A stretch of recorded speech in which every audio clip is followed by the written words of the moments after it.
एक गांव में नदी किनारे दो बहनें रहती थीं। बड़ी बहन कमला का पति कुछ समय से बीमार रह रहा था, इसलिए वो रोज छोटी बहन माया के घर काम करने जाती थी। माया की शादी एक अमीर व्यापारी से हुई थी। वह बहुत कंजूस और लालची थी।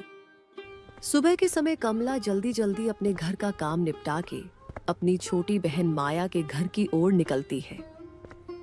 अरे दीदी, आज फिर तुमको देर हो गई।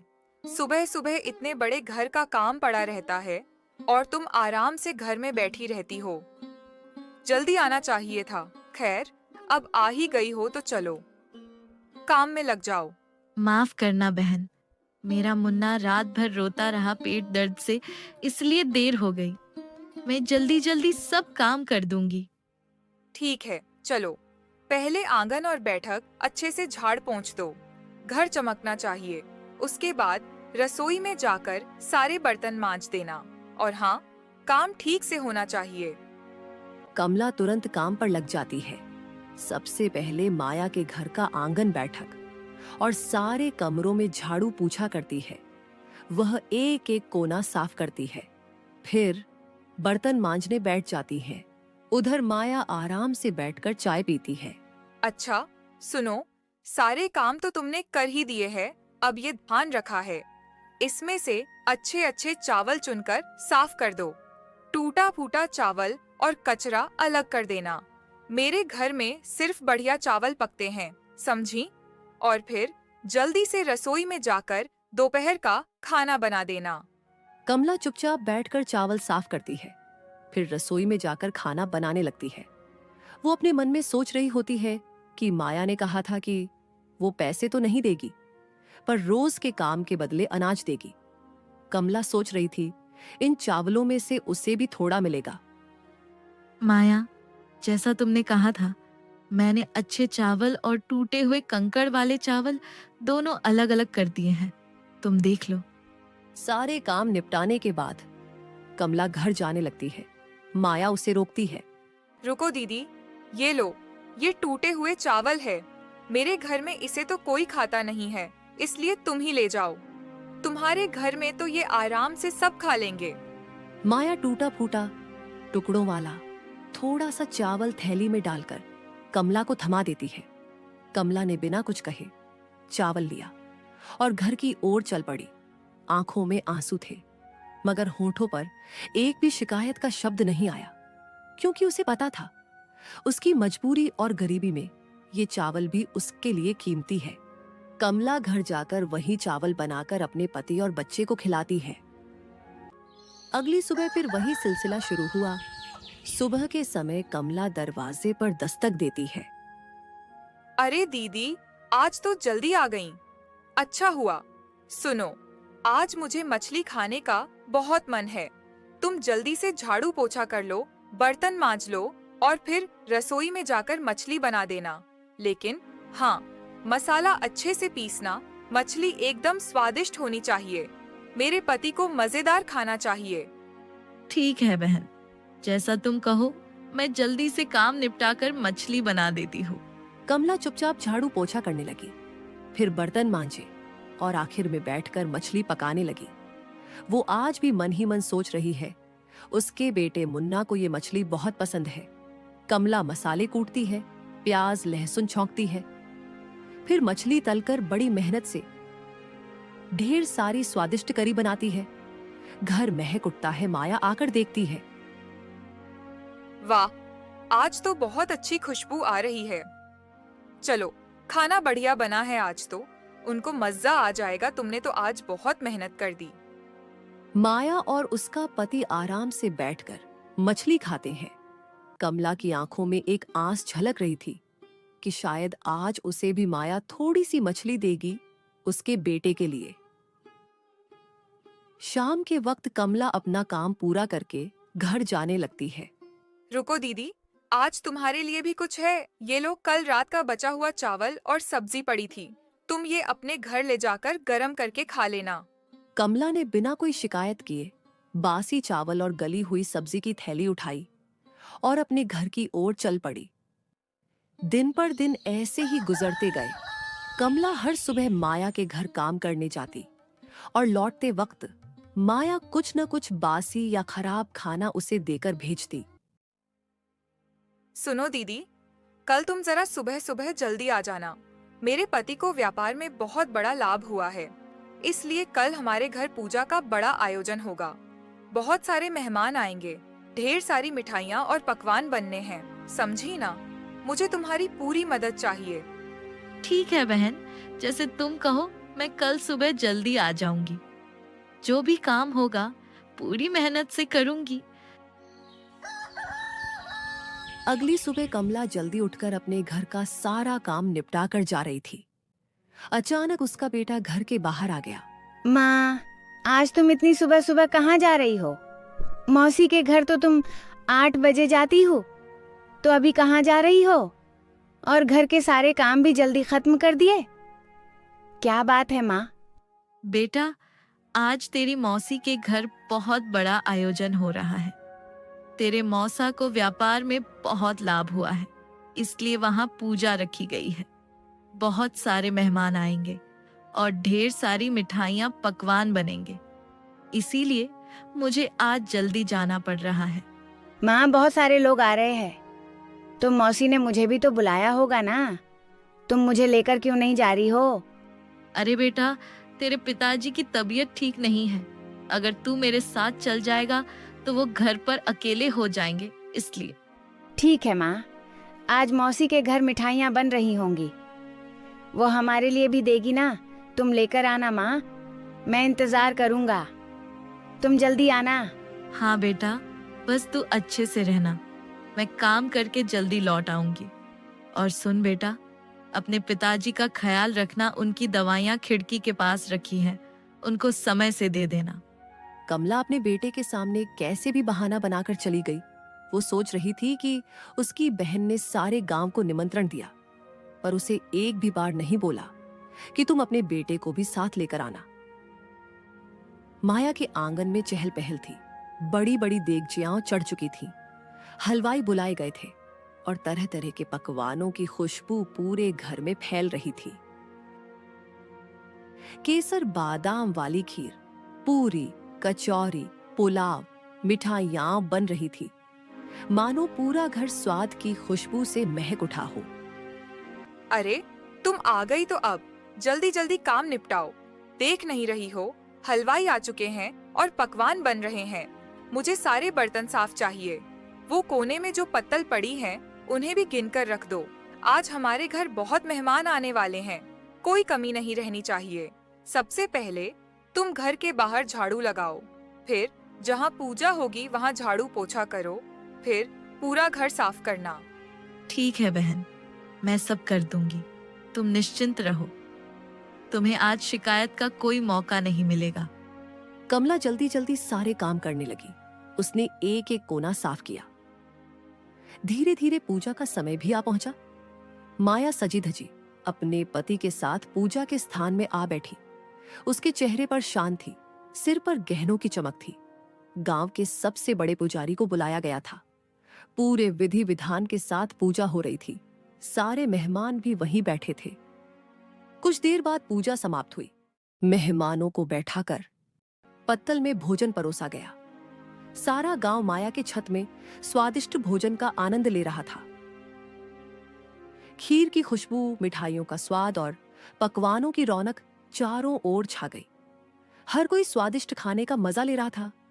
सबको खाना बहुत पसंद आया। फिर धीरे धीरे मेहमान खाना खाकर अपने अपने घर चल गए। घर में अब शांति छा चुकी थी, लेकिन अभी भी बहुत सारे पकवान और मिठाइयां बच गई थी। अरे दीदी, आज तो भगवान की कृपा से बहुत बड़ा आयोजन हो गया। इतना सब पकवान बना, इतने मेहमान आए, पर देखो, ये देखो, कितनी सारी मिठाइयाँ और पकवान अभी भी बच गए हैं। तुम ऐसा करो, इन सबको उठाकर रसोई में अच्छे से रख दो, और जो मिठाई के बर्तन में नीचे मिठाई के चूरे और शक्कर की परत है, उसको निकाल कर अलग कर देना। कमला सिर झुकाकर बिना थके, बिना कुछ कहे सारी मिठाइयां, पकवान और बचे हुए व्यंजन रसोई में ले जाकर जमाने लगी। माया अपने कमरे में एक पोटली लिए खड़ी थी उसने कमला को अपने कमरे में बुलाया। लो दीदी, ये तुम्हारे लिए है बड़े बड़े बर्तनों में मिठाई के जो टूटे फूटे टुकड़े बचे थे और जो चीनी के चिपके हुए टुकड़े किनारों पर लगे हैं थे, ये सब तू ले जा, तेरे घर बेटे को खिला देना, क्योंकि मेरे घर तो ये सब कोई खाता नहीं है। कमला चुपचाप मिठाई के टुकड़े लेकर अपने घर की ओर निकल गई। उसने एक शब्द भी नहीं कहा। आज वो जान गई थी कि उसकी बहन के अंदर इंसानियत नाम की चीज ही नहीं है। रोते रोते ठोकरें खाती कमला जब जंगल के रास्ते से गुजर रही थी, तभी उसकी नजर उस पुराने मंदिर पर पड़ी। गांव की मान्यता थी, उस मंदिर की रक्षा स्वयं नाग देवता करते हैं और कहते हैं, जिसने भी नाग देवता से सच्चे मन से कुछ मांगा, उसे कभी खाली हाथ नहीं लौटना पड़ा। हे नाग देवता, आज मैं आपके चरणों में आखिरी बार आई हूँ। अब मुझसे ये गरीबी, ये बेबसी नहीं सही जाती। हर रोज अपमान झेलते झेलते मेरा दिल पत्थर हो गया है। अगर आपको सच में दया आती है तो मुझे यहीं डस लीजिए, ताकि मेरा जीवन यहीं खत्म हो जाए। मेरा बच्चा अब और मेरी आंखों के आंसू न देखे। आज भी वो मासूम मेरा इंतजार कर रहा होगा कि माँ मिठाई लेकर आएगी, लेकिन मैं तो बस ये शक्कर का चूरा और टूटी फूटी मिठाइयाँ लेकर घर लौट रही हूँ। क्या जवाब दूंगी उसे? कह दूंगी कि तेरी माँ दूसरों की थालियां साफ करती है और रोज बदले में बस ये टुकड़े पाती है। नाग देवता, बस अब मुझे यहीं अपने विष से मुक्ति दे दीजिए। कमला का हर शब्द नाग देवता के कानों तक पहुंचा। नाग देवता ने सब कुछ सुना, लेकिन उसे डसा नहीं। उनकी आंखों में भी मानो करुणा उतर आई थी। कमला रोते रोते वहां से जा ही रही थी, तभी अचानक नाग देवता के चारों ओर एक तेज रोशनी फैलने लगी, मानो उन्होंने कमला को आशीर्वाद दिया हो। कमला जैसे ही अपने घर के बाहर पहुंचती है, उसका बेटा दरवाजे पर बैठा उसका इंतजार कर रहा था। उसकी आंखों में चमक और चेहरे पर मासूम उम्मीद थी। माँ, तुम आ गई। देखो ना, मैं कब से तुम्हारा इंतजार कर रहा था। क्या तुम मेरे लिए मिठाई लेकर आई हो? माँ, जल्दी से पोटली खोलो ना, मुझे आज मिठाई और पकवान खाने हैं। कमला कांपते हाथों से पोटली खोलती है और तभी एक चमत्कार घटता है। उस पोटली में ढेर सारी रंग बिरंगी मिठाइयां, लड्डू, जलेबी, पेड़ा, कचौड़ी और स्वादिष्ट पकवान नजर आते हैं। उसका बेटा खुशी से उछल पड़ता है और मिठाइयां खाने लगता है। हे भगवान, ये कैसे संभव हुआ? मैं तो सिर्फ चूरा और शक्कर लेकर आई थी। ये मिठाइयाँ, ये पकवान, ये सब कहाँ से आ गए? सचमुच वो क्षण किसी चमत्कार से कम न था। कमला ये समझ ही नहीं पा रही थी कि ये कैसे हुआ। कमला धीरे धीरे घर के अंदर जाती है और वहां का दृश्य देखकर उसकी आंखें फटी की फटी रह जाती हैं। उसका घर सोने चांदी से भरा हुआ था। इतना ही नहीं, उसका बीमार पति जो महीनों से बिस्तर पर पड़ा था, अचानक खड़ा हो जाता है। उसके चेहरे पर तेज और शरीर में नई ऊर्जा थी। हे भगवान, ये कैसा प्रकाश है? ये सारा घर सोने चांदी और हीरे जवाहरात से कैसे भर गया? और आप ठीक हो गए, आप अपने पैरों पर खड़े हैं। ये कैसा चमत्कार है? अरे कमला, ये क्या हो गया? मैं तो बिस्तर से उठ भी नहीं पाता था और आज मुझे बिल्कुल अच्छा लग रहा है। और इतना सोना हमारे घर में कहां से आ गया? उसका बेटा भी मासूमियत से कमला से सवाल पर सवाल पूछता है। फिर कमला अपने बेटे और पति को सारी बातें बताती है। ये सब नाग देवता की कृपा है। मैं तो माया के घर से सिर्फ शक्कर और चूरा लेकर निकली थी। रास्ते में मंदिर में रुक गई और नाग देवता से अपनी सारी पीड़ा कह दी। मैंने प्रार्थना की थी कि मुझे जीवन का बोझ अब और न उठाना पड़े, इसलिए आप मुझे यही 10 लो। पर नाग देवता ने मुझे मारा नहीं। उन्होंने मेरी पुकार सुन ली और देखो, उनकी कृपा से आज हमारा जीवन ही बदल गया। उस दिन से सब कुछ बदल गया। गरीब और लाचार परिवार, जिसने केवल आंसू और भूख जानी थी, आज उनका जीवन खुशियों से भर गया था। अगले ही दिन कमला और उसका परिवार गांव में बने नए, सुंदर और आलीशान घर को खरीदकर उसमें रहने चले गए। 3 दिन बीत चुके थे। कमला अब अपने नए सुंदर और विशाल घर में सुख और चैन से रह रही थी। उसके चेहरे पर अब चिंता नहीं बल्कि संतोष और खुशियों की चमक थी। उसके पति की तबीयत अब ठीक हो गई थी, इसलिए वह फिर से अपनी खेती बाड़ी को संभालने लगा। उधर माया अपने घर में बैठी सोच में डूबी हुई थी कि आखिर कमला काम पर क्यों नहीं आ रही है। अरे 3 दिन हो गए पर कमला अभी तक काम पर क्यों नहीं आई? न सफाई करने, न बर्तन धोने, न ही रसोई में हाथ बटाने। कहीं बीमार तो नहीं पड़ गई या फिर कुछ और बात है? इतना सोचकर माया ने अपने नौकर को आवाज दी। अरे सुनो, तुम अभी इसी वक्त जाकर देखो कि मेरी बड़ी बहन कहाँ है। वो काम पर नहीं आ रही। जाकर पता लगाओ कि वह क्या कर रही है। माया का नौकर जी हुजूरी करता हुआ फौरन कमला के घर की ओर चल पड़ा। जब वह वहां पहुंचा और घर की चौखट पर कदम रखा तो उसकी आंखें फटी की फटी रह गईं। उसने देखा कि वो नया घर खरीद लिए है। उसका पति ठीक हो गया। वो खेत जा रहा था।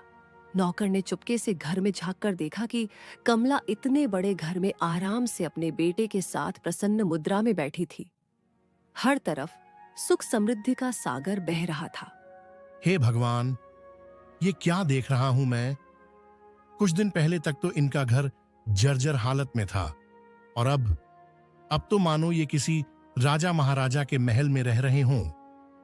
नौकर भागा भागा माया के पास पहुंचा और हांफते हांफते सारी कहानी सुनाई। मालकिन, ये तो चमत्कार हो गया। आपकी बड़ी बहन तो अब बहुत अमीर हो गई है। उनका घर सोने चांदी से भरा पड़ा है। उनके पति की बीमारी भी ठीक हो गई है। और तो और उनके बेटे के हाथ में नई नई मिठाइयां और पकवान थे। लगता है जैसे उनकी किस्मत रातों रात बदल गई हो। क्या ये कैसे हो गया? जब मैंने उसे भेजा था तो सिर्फ बचे खुचे मिठाई के टुकड़े और बर्तन में चिपकी शक्कर ही दी थी। फिर ये सब मिठाई, वैभव और दौलत कहाँ से आ गया? वो नौकरानी अचानक इतनी अमीर कैसे हो गई? ये रहस्य तो मुझे जानना ही होगा। उस शाम जब माया का पति काम से लौटकर घर आया तो उसने उसे सारी बातें बताईं। सुनते हो जी, आपको पता है मेरी बड़ी बहन कमला अचानक अमीर हो गई है। उसका टूटा फूटा घर अब महल बन गया है। उसके पति की बीमारी भी छूमंतर हो गई। मुझे तो समझ ही नहीं आ रहा कि आखिर रातों रात ऐसा चमत्कार हुआ कैसे। अरे वाह, ये तो बहुत अच्छी बात है। तुम्हारी बहन ने बहुत तकलीफें सही हैं। तुम जाकर उसी से पूछ लो आखिर ये सब कैसे हुआ।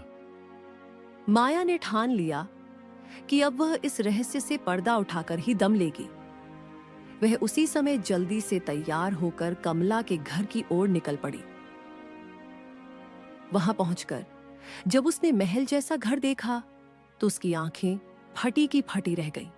उसके मन में जलन और हैरानी दोनों साथ साथ उमड़ पड़े। फिर वह घर के अंदर गई। अरे बहन, तू काम पर नहीं आ रही थी, इसलिए मुझे तेरी चिंता हो गई थी। इसलिए मैं तुझसे मिलने आ गई। पर ये सब कैसे हुआ? तू इतनी अमीर कैसे बन गई? जरा मुझे भी तो बता, आखिर क्या हुआ ऐसा कि तू रातों रात अमीर बन गई? माया, तू रोज जो मुझे बचे खुचे बासी चावल और सब्जी देती थी और उस दिन तूने मुझे मिठाई के चूरे और शक्कर दी थी ना, मैं वही सब लेकर घर लौट रही थी। तभी रास्ते में नाग देवता मिले। मैंने उन्हें अपनी सारी दुख तकलीफ बता दी और नाग देवता की कृपा से ये सब बदल गया। माया को कमला का नया घर देखकर और इतनी समृद्धि देखकर जलन होने लगी। उसकी लालच अब और बढ़ गई थी। अगले ही दिन माया ने मन ही मन ठान लिया कि उसे अपनी बड़ी बहन से भी ज्यादा अमीर बनना है। उसके भीतर का लालच और जलन उसे चैन से बैठने नहीं दे रहा था। उसने अपने पति से सारी बातें बताईं। सुनो जी, मुझे सब पता चल गया है। दीदी इतनी अमीर कैसे बनी? मैं रोज जो खराब खाना उसे देती थी, उसने नाग देवता को जाकर सब बता दिया और देखो, नाग देवता ने उसे पल भर में राजमहल जैसा घर दे दिया, हमें भी वैसा ही करना होगा। अरे पगली, हम तो पहले से ही सुखी और अमीर हैं। भगवान ने हमें सब कुछ दिया है। इतना लालच अच्छा नहीं होता। लालच हमेशा इंसान को बर्बाद कर देता है। नहीं, मुझे कुछ नहीं सुनना। वो मुझसे ज्यादा अमीर नहीं हो सकती है उसकी। मेरे सामने कोई औकात नहीं थी और आज वो मुझसे ज्यादा अमीर हो गई। अब मैं भी वो सब करूंगी जो वो करती थी। पति ने बहुत समझाया, पर माया पर लालच का भूत सवार हो चुका था। उसी दिन थोड़ी देर बाद दोपहर के समय वो कमला के घर पहुंची और झूठे आंसू बहाने लगी। दीदी, मुझे माफ कर दे, मैंने तेरे साथ बुरा किया, इसलिए आज मेरे पति के कारोबार में थोड़ी मुसीबत आ गई है। अब तो घर चलाना भी मुश्किल हो रहा है। मुझे अपने घर पर काम पर रख लो। जैसे मैं तुम्हें काम करवाया करती थी वैसे ही अब मैं कर लूंगी। अरे माया, तू क्यों चिंता करती है? तू तो मेरी सगी बहन है। तू बोल बहन, मैं तेरी पूरी मदद करूंगी। अरे नहीं दीदी, मुझे पैसों की मदद नहीं चाहिए। बस तुम मुझे काम पर रख लो और बदले में मुझे खाना दे देना। ठीक है, अगर तेरा मन है तो आजा, मेरे घर पर काम कर लेना। मुझे तुझसे कोई गिला शिकवा नहीं है। कमला दिल से साफ थी।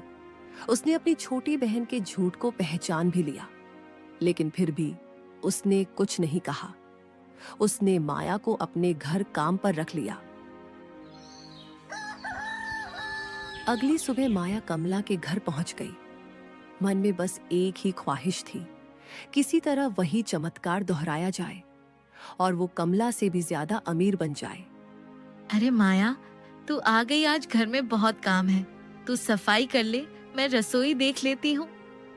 हाँ हाँ दीदी, मैं सब कर लूंगी। तेरा पूरा घर साफ कर दूंगी। दिन भर काम करने के बाद जब शाम को घर लौटने का समय आया, तब कमला ने माया के लिए अच्छे अच्छे पकवान और मिठाई एक थैले में लाकर दी। ले माया, ये ताजा गरम गरम खाना और मिठाई अपने साथ ले जा। नहीं दीदी, तू मुझे वही देना जो मैं तुझे दिया करती थी। बासी, बचा खुचा, सूखा सड़ा खाना। मैं तेरा अच्छा खाना नहीं लूंगी। कमला ये सुनकर चौंक गई, लेकिन माया की जिद इतनी मजबूत थी कि आखिरकार कमला ने मजबूरी में उसे बासी खाना ही दे दिया। माया खुशी खुशी वो बचा खुचा खाना लेकर अपने घर लौट गई। अगले दिन फिर वही हुआ। माया सुबह काम पर आई, दिन भर काम किया और जब जाने लगी तो कमला ने फिर से ताजी मिठाई और खाना दिया। लेकिन फिर माया ने मना कर दिया और जबरदस्ती बासी और खराब सब्जियां लेकर चली गई।